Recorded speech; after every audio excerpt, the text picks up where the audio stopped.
Walang kahit isang tao dito sa ilog na napuntahan ko, mga babe. And I love that. Samahan nyo si Beautification na tumikim ng muta ng aso. Era meu popozão. Hi mga babe! Nakikita nyo naman 'di ba? Sobrang tirik ng araw. Ayan ang pangit ng araw. Charis. Imbres piyakay. What? Imbres piyakay. What? Imbres piyakay. Di pa risko ba? Sino po ba yung mga bakla din po? Papunta po doon ah. Kami tiga bestra pa risko ba? Hindi ko po maintindihan eh. Porinaria. Porinaria pa risko. Porinaria.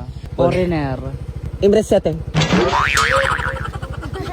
So ayun na nga, naghanap lang ako ng magandang spot na pwedeng paliguan at tambayan kasi sobrang init ng araw. Hindi pala muna ako nakadress ngayon mga babe kasi parang natutuluyan na ako maging bading. Sa mga nagtatanong po kung bading talaga si Beautiful, ano po, nakaschedule po yan. Minsan bading, minsan hindi. Parang 1 oras at kalahati yata akong naghahanap ng magandang spot mga babe. Tapos dito ko na lang napili, hindi pa ako nakakapunta dito. Pero dito lang din to sa amin. Alam nyo mga babe, nagkakasakit ako kapag hindi ako nagne-nature. Kung mapapansin nyo sa boses ko ngayon, parang may sipon. Pag nagne-nature naman ako, hindi naman ako nagkakasipon eh. Tapos ubo. Just me and my swimsuit against the world. Wala akong ibang dala kundi ang swimsuit. Hindi ako mabubuhay pag wala niyan. Ready na ba kayo sa transition mga babe? And 1, 2... Ay, nadulas si kuya. Hoy!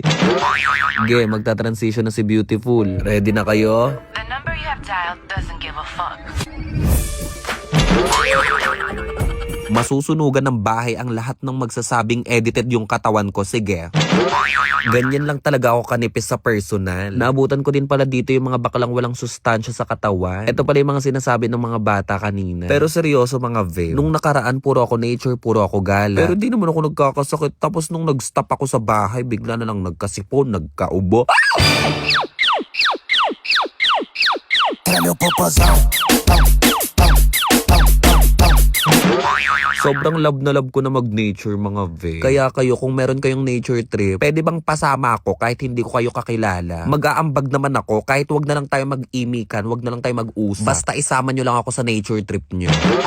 I know na miss nyo to mga babe. Let's go sa ating word of the day. Ang ating word of the day ay purinaria. Ano nga ba ang ibig sabihin ng purinaria? Ang ibig sabihin ng purinaria ay foreigner. Paano nga ba ito gamitin sa pangungusap? Halimbawa, walang nahanap na purinaria si Beautiful sa Siargao. Kayo naman mga babe, use purinaria in a sentence. Nagkukwento ako sa inyo mga babe. Dati kapag nasa gubat ako, naghahanap ako ng buhok ng tikbalang. Kasi kapag nakakuha ka daw nun, magkakaroon ka daw ng superpower. Ewan ko din kung saan ko nakuha yung mga yun.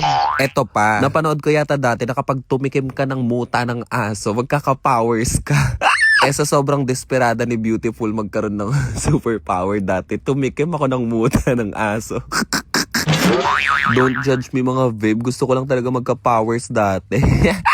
Kaya pag nakakita ko ng aso, naaalala ko yung mga muta nila. After ko maligo sa ilog, bumili kami ni Naksha ng merienda. Mukhang kakasali lang ni Naksha sa fraternity. May pasapa sa may puwe. Mukhang kakapadel lang. Dito lang kami sa may gilid ng lake magmimerienda mga ve. Kasi fantasy ko ngayon yung kumain tapos may magandang view. Bumili lang ako ng burger, kikiam, tsaka fishball ba yun? FT lang kami ng aking anak na mukhang magulang. Ayan, ayaw na. Bye.